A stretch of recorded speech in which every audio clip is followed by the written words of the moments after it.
Well, hi. Hi, everybody. Good afternoon. Can you hear me? Hello?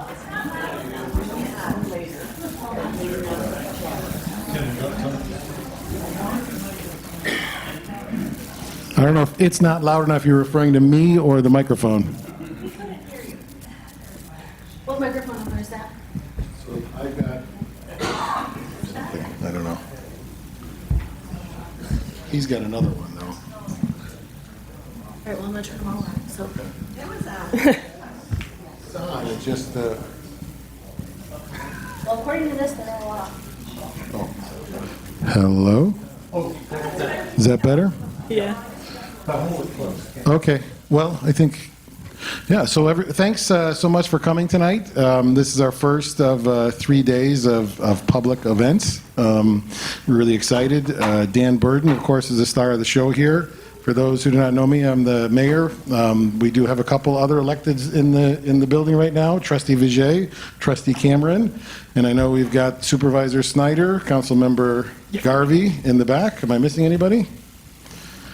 I think I see Trustee Root coming in. I don't see her, I see her son. So there's been a fantastic opportunity so far. Dan has been really hard at work. We've kept him busy.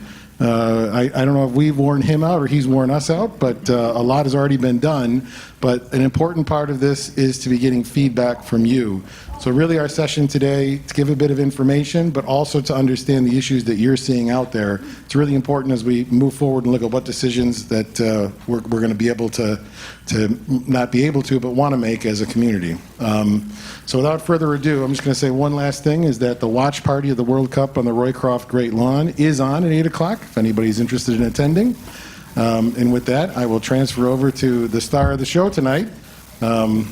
I hope you're as impressed as I have been. Thank you, Mayor.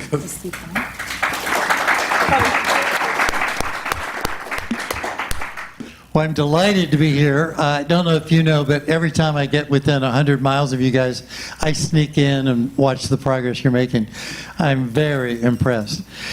I think everyone here knows that you're one of the most walkable communities in America already. You just are. You got a good original grid system, the whole historic concept for the town, the general layout of sidewalks and green, but you're missing a few things. So that's what I'm hoping we might tease you with. Some of the best solutions that others have found. For example, getting across the street, right? So you can use a lot of love in that category. Your speeds are a little high. They are throughout all of New York State. New York is likely the only state that, because of AAA and people getting more tickets than they wanted, the minimum speed that you can post is 30 miles per hour, unless otherwise designated by a village or town or a city. There's no other state that has that high of a posted speed limit. And when I get to the point about being hit at 20, 30, or 40, you're going to realize it's exponential how much more horrible it is. So we'll get to that. I'd like to start with a question. Anyone here live outside of the village and is here? Wow. Okay. Well, this is good. And then those of you who live in the village, let's see those hands. Oh, yeah, you're both. Okay. Let me also introduce Connor, who's my associate, and he's going to be taking good notes. He's an urban designer. We both are. That's what we love doing. So, Connor, you want to say a few words? Hi, good evening. Thanks for having us here. As Dan said, I'm actually a transportation planner by training, and I work actually out of Boston, but I grew up outside of Buffalo, so it's good to be home. So, let's go right into the presentation, and I'm going to essentially build everything on health and livability. Walkability is a component of what health is all about, but is a very big one. The longer we can walk and walk a nice distance every day, the healthier we remain. I'm going through 2 knee operations. The first one's over, and it's still saying, we're getting better. The other one says, it's our turn, right? But I'm trying to walk as much as I can, and so on. But we need to stay healthy. I'm 82, by the way, and I hope to keep going. But let's get into the first question I like to ask any audience is, when you were 10 years old, how far were you allowed to walk from home? Alone or with just a brother or sister or friend, not a parent? A mile? No, many miles. Many miles. 10. 10? Okay, at that age. Yes, sir. Unlimited, okay. That's kind of my world, too. But I want to share with you something that is fairly scary. The grandfather, or the great-grandfather, I'm sorry, in 1919, walked 6 miles to go to his favorite swimming when he was 8 years old. And that was common. And you jump up the category, the grandfather could walk a mile to his woods at that same age. The mother, Vicky, only 1/2 a mile to her swimming pool at age 8. And her son now only walks to the end of his block. A lot has changed, but most people say we want to get that back. And I've been watching your children all the last 3 or 4 days. I'm very impressed. I see much younger age children walking or biking with other siblings than I've seen in any other city in America. And that's just a correct observation. I've worked in over 4,000 communities. I rarely see children walking alone, unescorted, below the age of 12. It's rare. So how do we now get that back? So our goal is to make walking and bicycling natural activities again. And you're doing a good job. It's just that you can do more. And that's what we'll talk about in these 3 days. I'm going to be somewhere where I can't block. Is everybody able to see now? Don't worry about his vision. Just so long as you can hear. Oh, okay. Well, that's good. We are here for 3 days. We're going to take walks with the village. And we're obviously going to do the evening sessions like we're doing tonight. And we're going to pick your brain quite a bit, because the report that Connor and I will prepare really needs to be based on your expertise.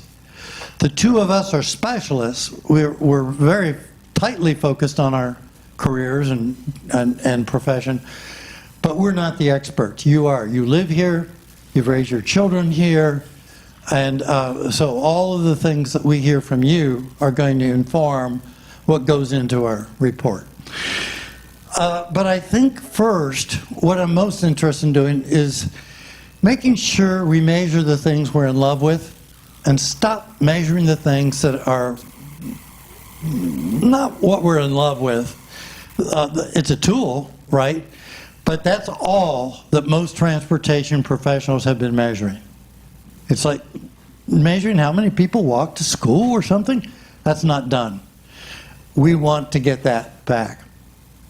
And we're going to do it by context of the size, the scale of your community, its makeup and composition.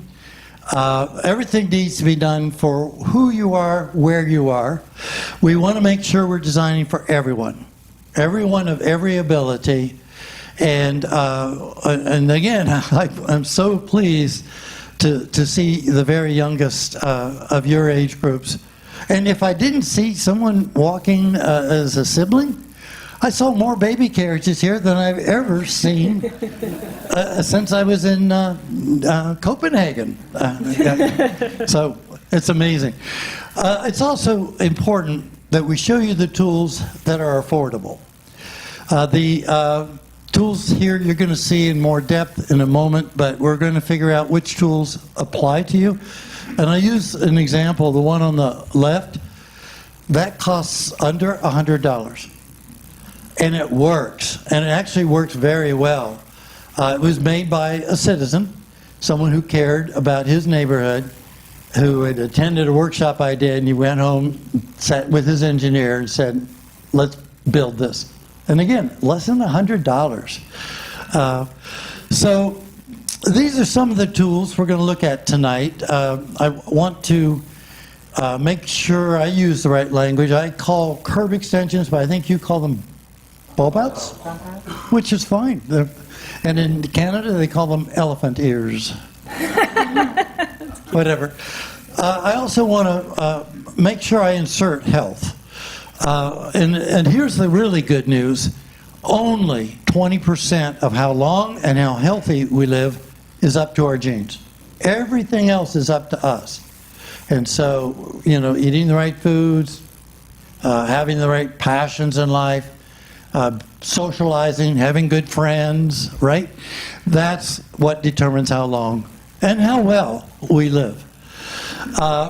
Social life really matters, and I've really paid a lot of attention to all the social activities that go on here. It's pretty amazing. So those of you who can turn out for the big event tonight, that's as good a social life as you can get, right? I mean, it's amazing. But I also want to say that being active is the cheapest prescription any doctor could ever write. It's good for our mental health, our emotional health, our social health, and our physical health. And so that's what we're interested in, laying the fabric to make sure that, again, walking, bicycling become natural activities again. Throughout my career, I focused on making sure that we engage the public. And again, because it's your town, it's not my town. I'm going to be out of here by the end of the week onto somebody else's town. But we want to leave you with the ideas or the canvas and the palette of tools that you know will work and are appropriate for your community. And the closer we get to your home, the more critical your decisions are. Right? You live there, you're invested there, you know what's going wrong. You may not know all the tools, but after tonight and after the report comes out, I think you have a pretty good feel for what tools would be right for your block, your neighborhood. And I'll give an example. The gentleman holding up the map on the right. In Clearwater, Florida, we worked with all 9 neighborhoods. And each neighborhood, we trained the leaders, but the leaders developed the plan. So the gentleman holding up the map, he's a postal worker, but very proud of his work. He and his neighbors put together this plan after being trained, and they walked door to door, 468 homes, 467 signed the plan. That's unheard of. No city official could ever get away with that, right? But it's the system, it's the process that we want to introduce to you. And to make sure that your town is the most fun, the most talked about place in the whole state, right? Not just the region, but the whole state. And I'm going to take you to a town. I'm not going to mention the town. Unfortunately, it's very close to here. Would you walk here? No. We redesigned that street, and that street is now this. And what we do is we figure out, well, what do people want, and where do they want a place to hang out, right? And so 4 different stores are thriving because we took an ugly street and turned it into something absolutely stunning, right? And this is Monterey. But every city looks for the 100% location, the place that you just want to hang out. And you've got a few, but you could use more. And how many have heard the term target speed? Only a couple. But this is going to be one of the most important words that you learn tonight. What is the target speed you want people to be going on your street, on Main Street? So I'm going to show you how it works. And here's where I wanted to get into the absolute physics of being hit. So if you have a choice, get hit at 20. You have a 15% chance to die, but at 30 miles an hour, it's down to 50-50. It's a toss of a coin. And at 40, it's essentially all over. I wouldn't survive at my age. Most people would not survive hit at 40 miles an hour. And there are people driving way too fast in your town. Is that correct? Oh, yeah. Your village, yeah. And we'll look at what we do. This is a community that I'm told I inspired their new downtown. We went from 5 lanes down to 2 lanes. We went from 50 miles an hour down to 15. And it's marvelous. And it's just a matter of having figured out what tools would work. Was the town of Lancaster, California, ready for this? Turns out they were. But all of a sudden, another $750 million flowed into their downtown. That is big money, right? So how fast would you assume someone would go on this road? It's in Chico, California, Nord Avenue. How fast? 40. Yeah, almost everyone says that. And it's intuitive, right? If you're here, you're kind of being told to go that speed. But what if we did this? Now the speed? 25, 30. Now. On-street parking helps. Now. Here comes the big one. You terminate the vista. There's no reason to go fast. And then the engineer, the planner have done all that they can. Now it's up to the developer. You change the planning code so that you can do this, and the buildings come in. And that creates the enclosure. I guarantee you the speeds now are going to be about 15. Your main street should be 15 or 20. And right now, it's not. And so that's where we'll work toward, but I need to show you, obviously, the tools in order to do that. Hamburg, New York. I think we did the work around, when did we do the work, George? When did we do the work in Hamburg? It's been, yeah, in the late 1990s? Yeah, before East Aurora, you did Hamburg, then Lancaster. The DOT did Hamburg, Lancaster, then here. So Okay. And we went in after the New York DOT had put together their plans, and the town and the village both rejected. They said, this is not us. You know, go back to the drawing board. So the New York DOT, bless their hearts, hired us to put together a team and come in and totally redo the community engagement, which we did. And we got 9-foot travel lanes on a major freight route. There will be eventually 7 roundabouts. And as soon as the project was finished, the New York DOT was so proud that they wouldn't turn off the money spigot. They kept the money flowing. They built in a site overview. They put in more lamps, all kinds of things. And the cool thing is, this really outperforms. And your red lanes, the park assist lanes we call them, actually came from Hamburg. That's the first time they were tried in the United States. And they work, right? It's easier, safer to get in and out of your car. They're not wide enough to be a bike lane, but they perform amazing work. Another town we recently did work in, Farmington, New Mexico. It was a 4-lane.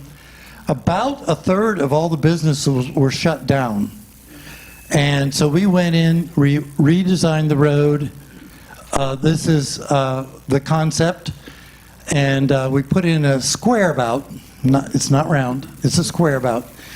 Because the 2 streets were misaligned a little bit, this worked beautifully.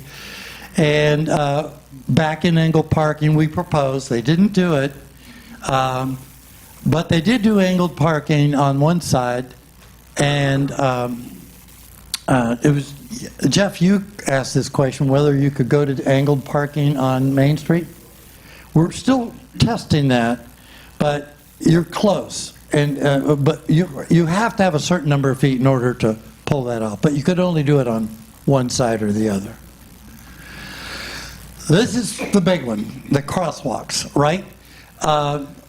Basically, in the last 10 years, the whole game has changed. It used to be that engineers were basically told not to put in crosswalks unless they met all kinds of warrants, like you had to have, so many people crossing the street or something. New York DOT probably will stay that even today, but the world has changed. We now use raised crosswalks for slowing down the traffic, getting it to the right speed, having the right sight lines. And so I'm going to show you a selection. Now this would be a starting point. You can see they just brought them in with a skid, right? With a, what do they call those trucks that bring things in? Yeah, the thing with the two prongs. There you go. Yeah. And this is in Victoria. This probably only costs a couple $100, but boy, does it make a difference. And this could fit beautifully in some of your applications. This one a little better. It's green, and you can see it from far out. I personally believe in landscaping anything you put in the street. That we put in a god-awful number of, is it okay to say that word? Way too many signs, and they're ugly. And so this would be a step up. And then this used to be 4 lanes, by the way, and now we're down to 2, much safer. By the way, a 2-lane road can carry upwards of 20,000 cars a day. Your traffic numbers on your busiest road are half of that. So good that you haven't overbuilt, but you still have a lot of ability to go and do many other things. Do you see the Z pattern? The pedestrians forced to look in the way of traffic, no matter which direction they're going. You can't run across the street when you have a Z, and it's just so much better. This one in Victoria, British Columbia, you can see not as much of a garden as I like, but they're down to 10-foot lanes throughout almost any street in Victoria. You can also do essentially a crossing island where it's shadowed, right? It sits in a beautiful spot that has that little protected space. So now, instead of crossing like 30 or 40 or even 50 feet, the pedestrian only is exposed to 12 or 14 feet. And that's what we want. This is a street I built in my town. It's 2.5 miles long, and the speeds had been 30, 40, even 50 miles an hour. Today, nobody goes more than 25. And at the crossings, typically no more than 15. And so the yield rate is like 100%. And these are all designs that work in snow country. All right, we know what grade the plows can handle, and we design for that. In Hawaii, we did traffic calming in over 43 neighborhoods. This is one of them, and again, it's a raised crossing, where they even have children who are helping assist other children getting across the street. In Orchard Park, we are working on Buffalo with the state, it's state-owned, and this is our quest to put in a crossing right in front of the town hall, right?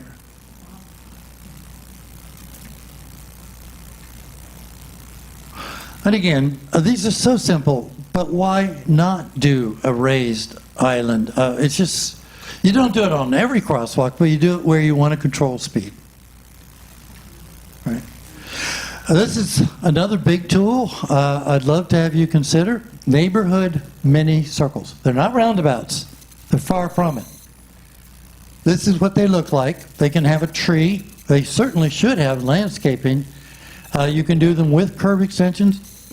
And this would be the dimensions of almost all of your streets. Right? This is the one I showed you earlier.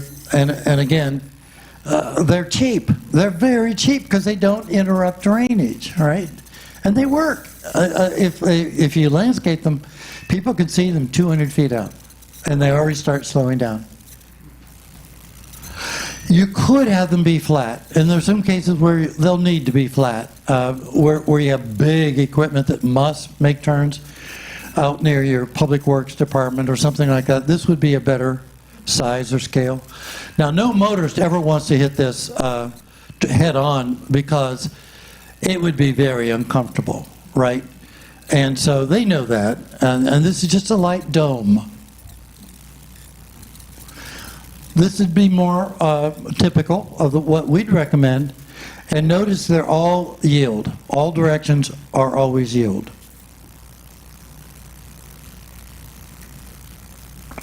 They can be attractive. They could be in your commercial districts, right? They could be, for example, on Elm Street at a critical intersection. They could be absolutely stunning and add to the architecture of your community. Now I want to show you how a fire apparatus goes through something like this. Okay, so another visit, we can pop in 2 or 3 or 10 to just test them out and make sure they're what you want, that they work right. But in this particular town, the neighborhood was stopping a $12 million veteran center and recreation center in their park because they were afraid of the added traffic it would bring.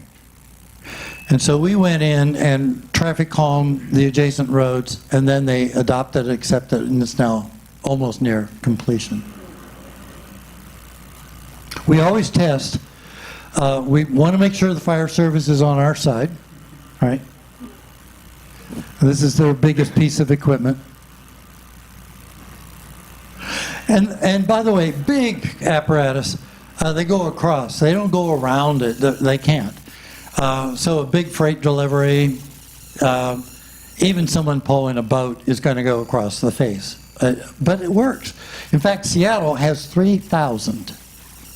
They've reduced their crashes 93%. Think about that. Crashes just gone. We also love curb extensions. We went into Chico and put out the cones the way the curb extensions or what do you call them again? Not elephant's ears. Yeah. We don't want people to park too close to the corner because then the fire apparatus wouldn't be able to get in. So the curb extension gives better access by doing that. You can also put them in with temporary materials, say for a year or so, through what's called a quick build. These are all materials that you can buy. I'd recommend that the village buy $500 or $600 worth of these materials and then try them out in different locations. Eventually they get bolted in, but you could just put them in for a weekend and see how well they work, right? How many have heard of edge lane roads? Okay, well, good. That's one of the newest tools in town, and you have dozens of locations where the edge lane roads will work. You really do. This is what they look like. Essentially, this one's really top-notch. This one's in Holland. The red area is where people walk or bike. The dashed area in the middle is where motorists will travel, but both directions. And so when they see another motorist coming toward them, they have permission, of course, to go into the other lane. And they're dirt cheap. In fact, let me show you some we built. This one in my town. We have 7, and we're a town of only 10,000. Dan, sorry, just to interrupt real quickly, over here, Luke. Dan, over here, Oh, sorry. yes, Luke. Anyone coming in, there are chairs up in the front, so feel free to come up and have a seat. They're over here, the tables are over here, so there are some chairs still over there if you want to come up. Yeah, plenty of chairs. Yeah. So this is an example. I believe this one's 10 feet wide in the middle. I often prefer 9 feet, thinking about the fact that the largest vehicle that can be on the road is only 8.5 feet. And the narrower you make it, the slower people go. When you do an edge lane road, typically your speeds will come down 2 to 7%. The crashes will come down, and walking and bicycling go up. So this is just one of 7 in my small town. And another example, this one, again, it's two-way traffic. It's easier to get in and out of your driveway. You know, you've got more sight line. And so you could also move it to one side or the other and make it just for walking and biking. But again, it's only wide enough for the motors to go, you know, a low speed. This one was probably my favorite that I've come across so far. It's in Victoria. And they're also adding speed tables and bike lanes and buffered parking to the cars. And the speeds, I've monitored a lot of motorists on this road. Nobody was doing more than 15. So there are a number of streets where I think both in the village and the town where this would fit. This one we saw in the town portion, and I went back the next day to rephotograph. Where do most motors drive when there's no center line? In the center of the road, right? And so all you do is you put in the dashed lines, and the speeds come down, and more people now can walk or bike.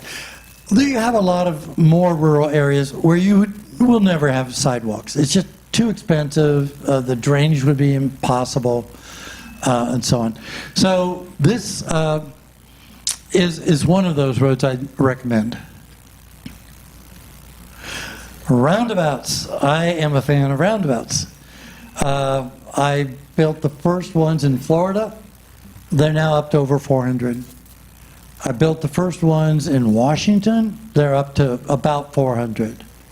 And with a roundabout, we'll get into the statistics, but this is one that we recommended for Albert Lee, Minnesota.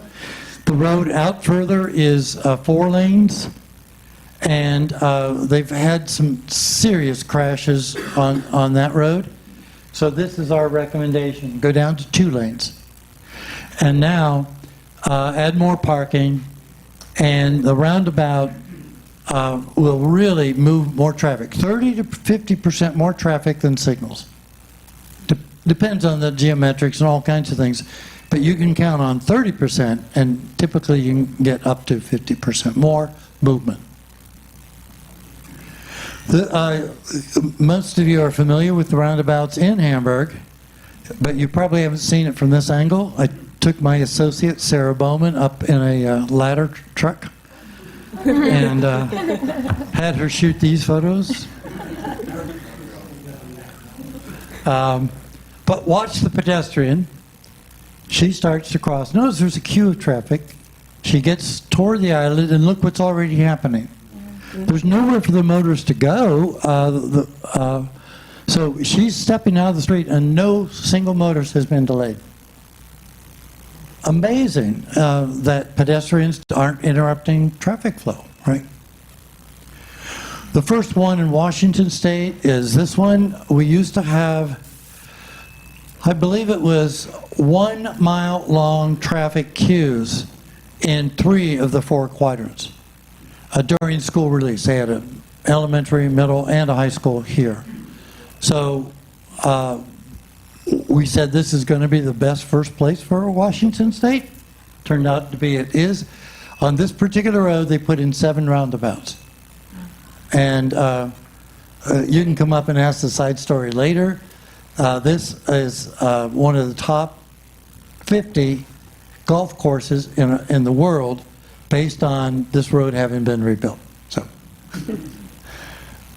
I'll tell you the full story when you ask. So here's why they work. A standard intersection has 32 conflicts. Just, you know, you count them on each leg. 24 conflicts for pedestrians. And a roundabout can only have 8. And they're low speed, and soft angles. So it's virtually impossible to kill yourself in a roundabout. You know, you could do it, but you've got to really, really work at it, right? This one in Michigan, in the town, they were going to put in the roundabout based on my comments and ideas. And then I came back for a visit and they said, Dan, we really felt we couldn't do it. We've ordered the traffic signals and we're sitting in the warehouse. We'll put. I said, you promised me. And so they went ahead and built the roundabout, but they were worried about side street traffic getting in. That is a myth. Side street traffic gets in for many reasons, like every time a pedestrian crosses, anytime a motorist makes a turn, it opens up a queue, right? And so this is at a railroad track where hundreds of cars are now waiting to come through this intersection, and the high school the other direction at high school release. And no one has ever seen more than 6 cars backed up getting into the queue. It just works. Yeah. You can see why they work. This is my crazy, simple idea for an illustration. So notice the main flow of traffic at the yellow lines, right? Is this going to work? So a car exiting opens up the queue for that red and orange car, or blue and orange car. Pedestrians crossing. Any one of these types of activities will open up that queue. Now, you also don't have to have a raised island. Sometimes you just can't get a raised island to do all the work it needs to do. So I'm going to show you another tool that works really well. This one used to be a 4-lane road. We took it down to 2, and it's flat on top. And it works beautifully. It's a signature point. It's a gateway into the downtown, right? It's a beauty. And but here's why we kept this one flat, so that big apparatus, the fire department, could go right over it, and it worked beautifully for them. So. Parking, okay. I've never done a presentation where parking wasn't an issue. I assume it's an issue here. So I'm going to show you some new tools. Back-in angled. Back-in angled parking takes up less space. Actually, far less space. This particular road, it's in Sarasota, Florida. The travel lane's only 8 feet. 8 feet. Where normal is 11 or 12. And it works because everybody can see, right? And so we were looking at Elm and Payne, right? It was Payne today. Both could have angled parking based on it being back in, angled. We've talked to a couple of merchants there, and they seem to think that more parking would be good on both of those streets, but they'd have to be one way. So that's a decision that you would make as a community. But here's another tool. So many of your streets are 30 feet wide. I'd say almost all of them seem to be. And you got parking on one side. What if mid-block you switch parking to the other side? You could put in a park at that location. You know, just a little park like this one. And this, I guarantee you, would slow the traffic right back down, right? So, yeah. So, I'm almost finished with the presentation. This is another way to do the switch. Just a little chicane. One of the roads I'm most proud of, this one in Asheville, North Carolina. It's where the county building is, and a lot of the people visiting their county were picked off. You know, this is not the safe kind of road. Now, you don't have any roads this bad, but look what we did. We put in the center island and knocked down the crossing exposure to 12 to 14 feet. I'm going to recommend this for your Main Street, that you, not all of it, but portions of it, really do need a raised island, and it would help so much. I also wanted to measure the side street. I think this will let me, oops, let's go back. Do you see the side street coming in from the right on the left panel? That intersection is 22 feet. On the right-hand side is yours, and it's 46 feet. Your radii on your corners are just way too fast. You don't want them to be fast. So what I'm going to recommend is that you, oh, come on, I'm going the wrong way, sorry. So to show you this chart of corner radii, if you stick with 15, which is nice, it's tight, it allows motors to make that turn, but they have to use the full lane to get into the road. When you've got 35 or 40 feet, you're vastly increasing the crossing width for the pedestrian. So I'm thinking that over time, you're going to want to look at which are the ones that are most critical, most problematic, and then start to reduce the radii on those corners. So this is the big, powerful tool then, the curb extension or bump out. Working in Orchard Park,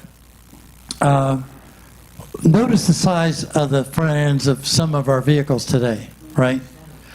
You can't see over those hoods. You can't see a child, right? And these parents are parking way too close to the crosswalk. So here's a perfect place to make sure we get in the right curb extensions. And again, you can see it from here. You wouldn't be able to see a child, right? Going into the street. Pocket parks. These are all fun things. I don't know where these spots would be, but you probably do. Where would you like to have a nice new little pocket park? A place people can come to. It could be a partial street closure. It could be a full street closure. But only you and your neighbors can figure out where that tool could be. It wouldn't be on one of your big streets. It can't be. But it could be on some of your neighborhood streets, and it would just be so powerful, the wonderful social life that has picked up. This one I found in Victoria. They've got about 6 or 8 or 10 of these wonderful little pocket parks now. Okay, we're nearing the end, folks. There are things you can do without waiting for the big money to flow in, right? It takes time to line up money. So these are things I think you can, probably should do right away. One, make good use of these speed detectors. Most people want to obey the law, not 100%, but most do. And so this is very effective. It's a permanent arrangement in this case, although you can have the trailers that get moved around. And next, think about the double yellow lines. You have a lot of streets that don't warrant double yellow lines. They were put on just because we wanted to remind the motorists which side of the street was theirs. But if you're not reminding them which side of the street is theirs, they don't drive as fast.